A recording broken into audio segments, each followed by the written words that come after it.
আমার প্রশ্ন হচ্ছে, সতর্কতামূলক 2 মিনিট পরে ইফতার করলে সিয়ামের কি কোনো ক্ষতি হবে? শুক্রিয়া, জাজাকুমুল্লাহ খায়ের।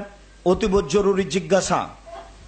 2 মিনিট দেরি করছি সতর্কতামূলক, আমার কি সিয়ামের কোনো ক্ষতি হবে? জি হবে। 3টা হাদিসের বিরোধিতা করা হবে।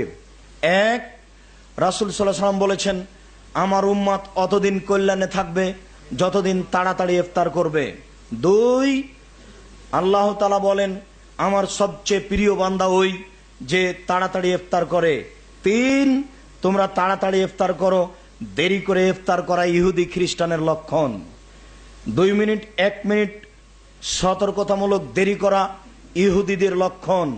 শুনে রাখুন, মনে রাখবেন, বাংলাদেশের মাটিতে ইফতারির যত লিফলেট, বিজ্ঞাপন, ইশতেহার, পেপার, পত্রিকা বের হয়েছে, ওর সবচেয়ে যেটা তাড়াতাড়ি করা হয়েছে তার 1 মিনিট আগে করবেন আপনি। এটা হলো সতর্কতা।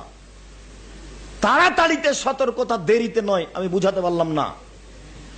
তাড়াতাড়িতে সতর্কতা, দেরিতে নয়। দেরি করলে রাসূলকে অপমান করা হবে, আচরণ হবে ইহুদি খ্রিস্টানের, ক্ষতি হবে। মানে তাড়াতাড়িতে সতর্কতা করুন 1 মিনিট আগে। আমি আব্দুর রাজ্জাক নিয়মিত 1 মিনিট আগে ইফতার করি, ইনশাল্লাহ করবই। মনে থাকবে কি এ তো সতর্কতা তাড়াতাড়িতে না দেরিতে? তাড়াতাড়িতে। যদি বিশ্বাস না হয় তো 1/2 মিনিট আগে করিয়ে, আগে থাকবেনই।